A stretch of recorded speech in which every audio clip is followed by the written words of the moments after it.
Hello teachers Mantra family, welcome back to the classes. जैसा कि आप सभी को पता है कि हमारा अभ्यास सीरीज चल रही है जिसमें हम सीटेट प्रीवियस ईयर पेपर के सभी सॉल्यूशन करा रहे हैं। और आज का पेपर हमारा लास्ट प्रीवियस ईयर पेपर है 2011 का, जब से सीटेट स्टार्ट हुआ था। बाकी के सभी पेपर्स हमारे आपको प्लेलिस्ट में मिल जाएंगे चैनल्स की। टीचर्स मंत्रा ऑफिशियल चैनल में जाएंगे आप, वहाँ पे प्लेलिस्ट में आपको ईवीएस, मैथ और पेडागोजी, सीडीपी सभी की क्लासेस की प्लेलिस्ट मिलेगी। वहाँ जाके आप चेकआउट कर सकते हैं और प्रैक्टिस कर सकते हैं। चलिए स्टार्ट करते हैं आज की क्लास। इस क्लास में हम 2011 सीटेट का पेपर देखेंगे, सभी क्वेश्चंस करेंगे इसी के। तो पहला सवाल क्या कह रहा है? पहला सवाल हमारा आया है पासा यानी डाइस से। क्या कह रहा है इसमें कि एक पासे में विपरीत फलकों की संख्या का योगफल कितना होना चाहिए? योगफल 7 होना चाहिए। निम्नलिखित में से कौन से पासे का वलन होगा? यानी कि अगर पासे को हम खोल दें तो कौन सा पासा ऐसा होगा जिसके अपोजिट फेसेस यानी कि विपरीत जो फलक हैं, अपोजिट फेसेस का सम कितना होगा? 7 होना चाहिए। अब यहां देखते हैं, जैसे 3 का अपोजिट क्या होगा? 3 का अपोजिट 4 है। 1 का अपोजिट क्या होगा? 1 का अपोजिट 2 है यहाँ पे। और 6 का अपोजिट क्या है यहाँ पे? 6 का अपोजिट 5 है। तो अगर देखा जाए तो 3 और 4 7, 1 और 2 3, यहाँ 7 नहीं मिल रहा, तो ये ऑप्शन गलत हो जाएगा। दूसरा चेक करते हैं, 5 का अपोजिट क्या है यहाँ पे? 4 है। 3 का अपोजिट क्या है यहाँ पे? 6 है। और 2 का अपोजिट क्या है यहाँ पे? 1 है। अगर इनको जोड़े हैं, अगर इन सबके अपोजिट अपोजिट सम को अगर हम जोड़ लें तो क्या होगा? 3 और 6 9 बन रहा है, ठीक है ना। 4 5 9 बन रहा है, और 2 और 1 3, 7 नहीं बन रहा किसी भी केस में, तो ये ऑप्शन भी हमारा क्या होगा? गलत होगा। अब यहां देखते हैं, तो यहाँ पे 3 का अपोजिट क्या है? 4 है। 1 का अपोजिट क्या है यहाँ पे? 6 है। और 5 का अपोजिट क्या है? 2। अगर सबको जोड़ा जाए तो 3 और 4 7, 1 और 6 7, और 2 और 5 7। सभी अपोजिट फेसेस का सम जिसमें 7 मिल जाएगा वही हमारा सही आंसर होगा। तो ऑप्शन नंबर सी क्या होगा?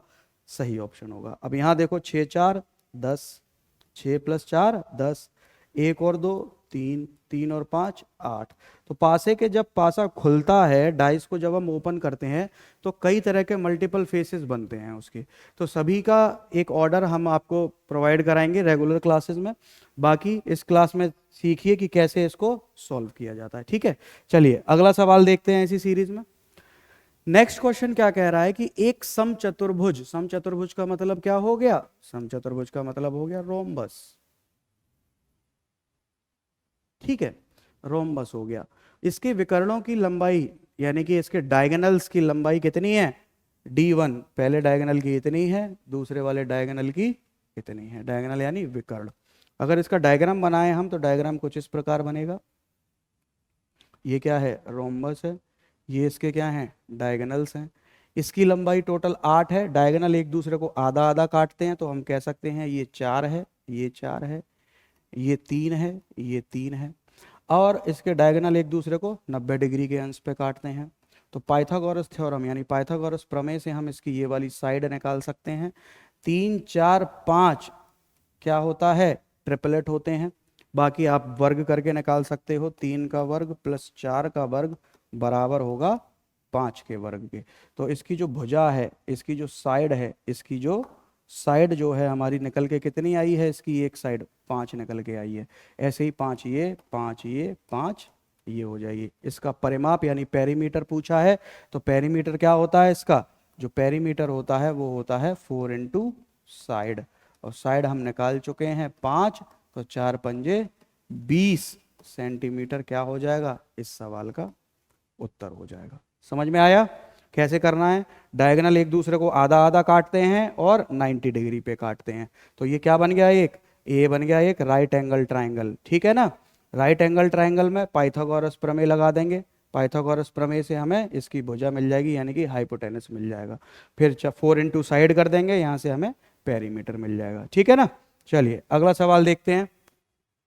अगले सवाल में क्या कह रहा है कि जो एक बॉक्स है वो किसको रिप्रेजेंट कर रहा है? 1/8 को। किसको रिप्रेजेंट कर रहा है? 1/8 को। तो कहने का मतलब है ये जो पूरा है, ये पूरा क्या है, ये पूरा 1 है, और जिसमें से ये 1/8 है, ये भी 1/8 है, ये भी 1/8 है, ये भी 1/8 है। कहने का मतलब है पूरे एक बड़े वाले डब्बे को 8 बराबर डब्बों में काट लिया गया है। ऐसे ही यहाँ पे इस पूरे डब्बे को 8 बराबर फिगर में काट लिया गया है। यहाँ पर भी इस पूरे वाले को पहले तो आधा आधा डिवाइड किया गया, 1/2 1/2, और हर 1/2 में क्या कर दिया गया, 4 हिस्से कर दिए गए, यानी कि ये 1/8, ये 1/8, ये 1/8, ये 1/8, ये भी 1/8, ये भी 1/8, ये भी 1/8, और ये भी 1/8। तो जब सबको मिलाओगे तो इसकी पूरे डब्बे की वैल्यू कितनी आएगी, 1 आएगी, 1। ठीक। लेकिन यहां पे जब हमने देखा तो यहां पे कोई भी पैटर्न नहीं बनना है, क्योंकि ये तो दोनों बराबर बराबर है, यहां बराबर नहीं बनना है। ठीक है, तो वो यही पूछ रहा है कि कौन सा गलत है। तो अगर मैं यहां देखूं तो हर एक की वैल्यू इसमें क्या है, 1/8, हर एक की वैल्यू क्या है इसमें, 1/8। ऐसे ही यहां पे हर एक छोटे वाले फिगर की वैल्यू कितनी है, 1/8 1/8 1/8 1/8 1/8 1/8। ऐसे यहां पे सभी की वैल्यू 1/8 है। इसको आधा काटा गया है तो ये क्या है, ये 1/2 हो जाएगा, इतना इतना 1/2 हो जाएगा। लेकिन यहां पे हम नहीं बता सकते। अगर इसको आधा आधा पूछता तो हम बता देते कि इसका मान 1/2 है और इसका मान 1/2 है। लेकिन अंदर जो 4 डायग्राम बन रहे हैं इसका हम नहीं बता सकते कि ये 1/8 है, 1/4 है या 1/4। तो गलत पूछा था, तो गलत कौन सा होगा, ऑप्शन नंबर डी क्या होगा, इस सवाल का आंसर होगा। क्योंकि इसमें हम डिसाइड नहीं कर सकते किस वाले डायग्राम की वैल्यू कितनी है। यहां पे तो हम डिसाइड कर सकते हैं बाकी सभी में। ठीक है ना, तो ध्यान से करना है। आगे क्या कह रहा है इस सवाल में, इस सवाल में कह रहा है कि ये जो ऑपरेटर दे रखा है, पैटर्न वाला सवाल है, पैटर्न पकड़ना है। इसमें बोला गया 4×3 मतलब 4 5 6, 5×4 मतलब 4 अंकों तक 5 से शुरू होकर, 6×4 का मतलब 6 से शुरू होके अगले 4 तक, ऐसे ही n से शुरू होके अगले 8 तक।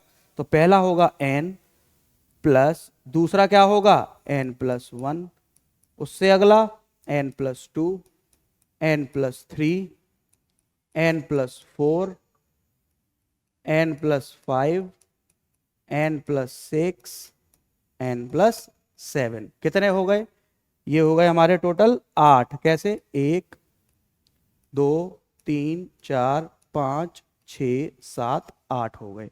टोटल कितने जाने थे, 8 तक जाना था। अब इस सबको जोड़ दो। तो जब जोड़ेंगे तो 1 2 3 4 5 6 7 8, 8 तो हो गए हमारे n।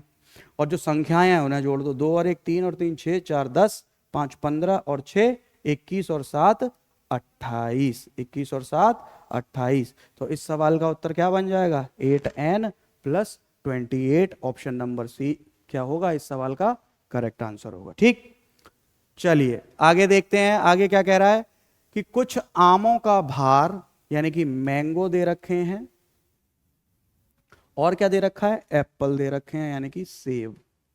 मैंगो का भार दे रखा है 2 किलो 600 ग्राम। तो 2 किलो को ग्राम में बदलोगे तो 2000, और 600 जोड़ दोगे तो 2600 ग्राम हो गया। ऐसे ही एप्पल यानी सेबों का भार देखा 1 किलो 450 ग्राम, तो ये हो जाएगा 1450 ग्राम।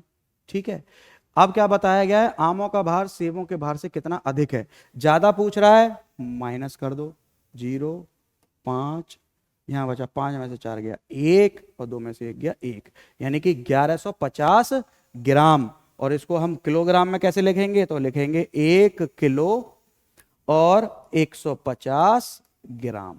कौन सा ऑप्शन ठीक है, ऑप्शन नंबर बी, 1 किलो 150 ग्राम इस सवाल का सही आंसर होगा। बस क्या करना है, यूनिट कन्वर्जन का क्वेश्चन था ये। यहां पे आपको क्या करना है, यूनिट कन्वर्ट करनी है, और अधिक पूछा है तो ज्यादा में से कम को घटा देना है। ठीक, चलिए अगला सवाल देखते हैं।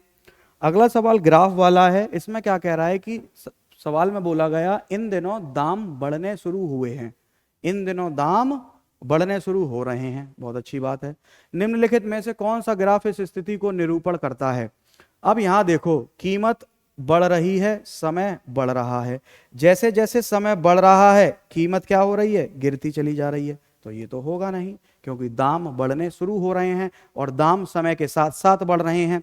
बी वाले में देखेंगे अगर तो कीमत कम हो रही है, समय बढ़ रहा है, ये भी गलत है।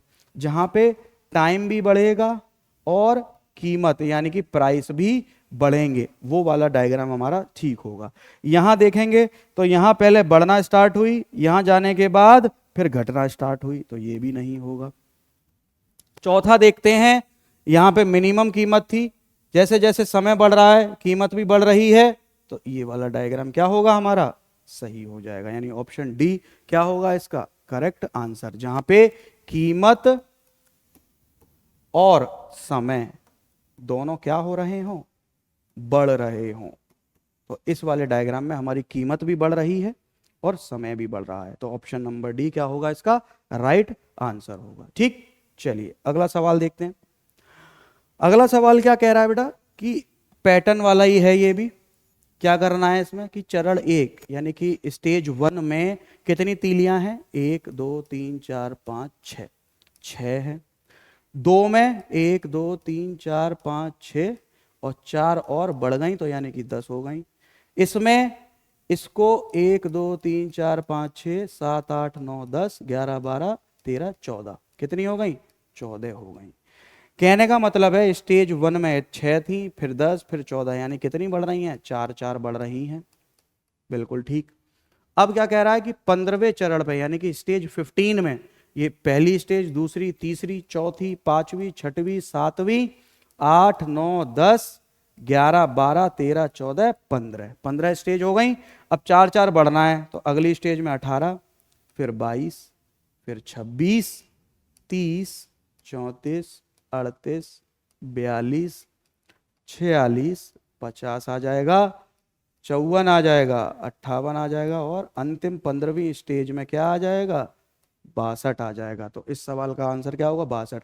इसको हम एपी से भी निकाल सकते थे, अर्थमेटिक प्रोग्रेशन, यानी कि इसमें क्या था, एन पदों की संख्या एन दे रखी थी हमें, ठीक है, पहली संख्या ए दे रखी थी हमें और डी अंतर दे रखा था, कितना 4 दे रखा था। तो जब हम पद ए एन यानी कि 15वां पद निकालेंगे यानी कि ए 15 निकालेंगे तो क्या करेंगे, A plus N minus 1 into D करेंगे। क्या करेंगे, A plus N minus 1 into D. तो 15वां पद निकालना है तो 6 प्लस एन यानी कि 15 माइनस 1 गुणा डी यानी कि डी कितना है, 4 है इनका, कितना हो जाएगा 6 प्लस 15 माइनस 1 14 इंटू 4। तो 6 प्लस 14 चौके 56, 56 और 6 62। आप इस सवाल को इस तरह से भी निकाल सकते हैं एपी की हेल्प से, ठीक है।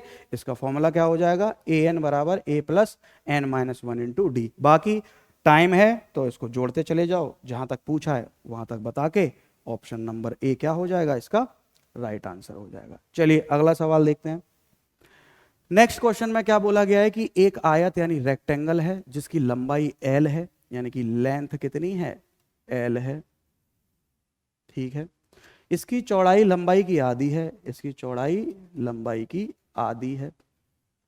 इस आयत का परिमाप क्या होगा यदि उसकी लंबाई दुगनी कर दी जाए, यानी कि हमें क्या निकालना है, पेरीमीटर। पेरीमीटर क्या होता है, 2 गुणा एल प्लस बी होता है।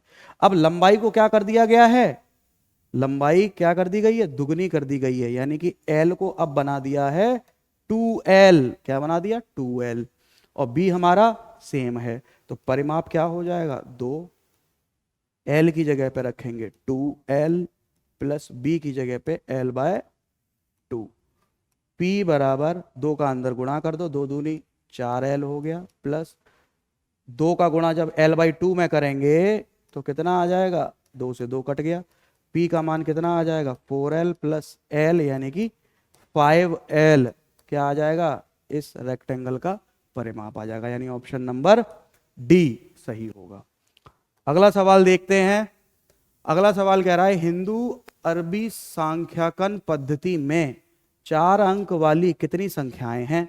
तो ये बताओ 1 अंक से लेके और 4 अंक तक की टोटल संख्याएं कितनी होती हैं, 999। और 4 अंक वाली में से 3 अंक वाली घटा दोगे तो हमें कितने अंक वाली मिल जाएगी? 4 अंक वाली। तो 4 अंक की कितनी हो गई? 909,999। 3 अंक की कितनी होती हैं? 999। माइनस कर दो, 0,0,0,9। तो 3 अंक 4 अंकों वाली ऐसी टोटल कितनी संख्याएं होंगी? 9,000। यानी ऑप्शन नंबर ए इस सवाल का आंसर होगा। 4 अंकों वाली टोटल संख्याओं में से 4 अंकों वाली संख्याओं में से घटा देंगे 3 अंकों वाली संख्या, तो हमें क्या मिल जाएगा? कुल 4 अंकों वाली, यानी 1 से लेके कुल संख्याएं 4 अंकों तक की कितनी है? इतनी है। 1 से लेके 1 2 3 4 अप टू 999 टोटल इतनी है। और 3 अंकों की मैक्सिमम सबसे बड़ी संख्या इतनी, यानी 1 से लेके 999 तक कितनी हो गई? 999। घटा देंगे हमें कुल 4 अंकों वाली संख्या, यानी कि संख्या कहां से स्टार्ट होगी? 1000 से लेके 999 तक। ठीक है, आगे चलते हैं। अगला सवाल कह रहा है कि संख्या 49,532 का सन्निकट 1000वां मान, यानी कि 1000वां मान निकालना है। तो मैंने बताया था अप्रोक्सीमेशन वैल्यू निकालनी है इसकी। ठीक है, अगर ये डिजिट 5 से बड़ी होती पीछे वाली तो आगे वाली में 1 जोड़ देते, 5 से छोटी है तो इसको 0 बनाओ, एज इट इज लिख लो। ठीक है, अब ये वाली भी 5 से छोटी है तो इसे भी 0 बना दो, छोड़ दो आगे, 5 9 4। अब ये 5 है तो मैंने बताया था 5 या 5 से बड़ी, 5 है तो इसको 0 बनाएंगे और इसमें 1 जोड़ देंगे। जैसे ही 49 में 1 जोड़ेंगे तो ये 50 हो जाएगा और सबसे करीबी मान कितना निकल के आ जाएगा? 50,000, यानी ऑप्शन नंबर ए। ठीक, अगला देखते हैं सवाल। ये सेम सवाल है, रिपीट हो गया है, 50,000 हो जाएगा इसका आंसर। हाँ जी, अब क्या कह रहा है इसमें कि बताया गया है कि एक सर्कल का मान 1 है, इसको 4 हिस्सों में डिवाइड करोगे तो 1/4 1/4 1/4 1/4। अब उसने 3 हिस्से ले लिए हैं। कितने हिस्से लिए हैं? 3। तो 3 गुणा 1/4 किया तो कितना आया? 3/4 आया। और हमें चाहिए कितना? 1 सही 1/2 चाहिए। कितना चाहिए? 1 सही 1/2। कहने का मतलब इसकी वैल्यू कितनी है? 2 एकम 2 और 1 3/2। या मैं अगर दोनों तरफ 2 2 से गुणा कर दूं तो ये कितना बन जाएगा? 6/4। और 3/4 में 3/4 जोड़ देंगे तो हमारा क्या बन जाएगा? 6/4। यानी कहने का मतलब है कि जो ये 3/4 दे रखा था ये किसकी वैल्यू है? इसकी वैल्यू। और ऐसे हमें कितने चाहिए? 2 डायग्राम। तो कहां दिख रहे हैं 2? ऑप्शन नंबर डी में। यानी इसका मान कितना है? 3/4 और इसका मान 3/4, और दोनों को जोड़ दोगे तब मिलेगा 6/4, या कह सकते हो 3/2। और सवाल में 1 सही 1/2 का मान कितना है? इसकी वैल्यू कितनी है? 3/2। बात आई समझ में? ठीक है, अगला सवाल देखेंगे कि इसमें से किसकी वैल्यू सबसे हाईएस्ट है, सबसे ज्यादा हाईएस्ट वैल्यू कौन सी ऑप्शन देगा। तो पहला चेक करते हैं, मल्टीप्लाई है, 2 2 4 2 8 2 16 मिल गया। दूसरे वाले में 2 + 2 4, 4 का वर्ग 16, 16 का गुणा 2 में करेंगे तो ये हो जाएगा कितना? 32। ठीक, इनको जोड़ लो, 2 4 6, 6 का 2 से गुणा करेंगे तो 12, और 4 का 2 से गुणा करेंगे तो 8। तो सबसे ज्यादा वैल्यू कहां मिल रही है? Option number B is the correct answer. ठीक, अगला सवाल देखते हैं क्या बोला गया है कि निम्नलिखित तालिका को ध्यान से पढ़िए। नई दिल्ली से चली है बस, एक इतने बजे, दूसरी इतने बजे, तीसरी इतने बजे। फरीदाबाद पहुंची इतने बजे इतने बजे इतने बजे। फरीदाबाद से चली इतने बजे इतने बजे इतने बजे। मथुरा पहुंची इतने इतने इतने टाइम पे। तीनों बस का टाइम दे रखा है। अब पूछा क्या गया है कि कौन सी बस नई दिल्ली से मथुरा पहुंचने में सबसे कम समय लेगी। यानी कि चली इतने बजे, पहुंची इतने बजे, चली इतने बजे, पहुंची इतने बजे, चली इतने बजे, पहुंची इतने बजे। सबका टाइम निकाल लो। तो बस एक का समय निकालेंगे अगर हम तो कितना निकल के आएगा? 7:15 शाम को चली 7:15 पे और रात 12:40 पे पहुंची। अगर मैं मान लेता हूं कि 7:15 PM पे चली और 12:15 AM पे पहुंच गई अगर गाड़ी, तो कितने घंटे हो गए टोटल? टोटल 5 घंटे हो गए। लेकिन 40 पे पहुंची है, 40 पे यानी कि 25 मिनट और फालतू लग गए, तो हम कह सकते हैं पहली बस को पहुंचने में कितना समय लगा, 5 घंटे 25 मिनट। तो यहां लिख देंगे कि बस एक को पहुंचने में कितना टाइम लगा, 5 घंटे और 25 मिनट। ठीक, अगली बस का समय निकालते हैं। अगली बस क्या कह रही है, बस 2 की बात करें अगर, बस 2 12:30 बजे चली है, ठीक है, दोपहर में, और शाम को 6:10 पे पहुंच गई है। तो यानी कि कहने का मतलब है कि अगर बस 6:30 बजे पहुंचती शाम को, ये भी पीएम है, ये भी पीएम है, तो टोटल कितने घंटे लग जाते हैं इसमें, टोटल लगते 6 घंटे।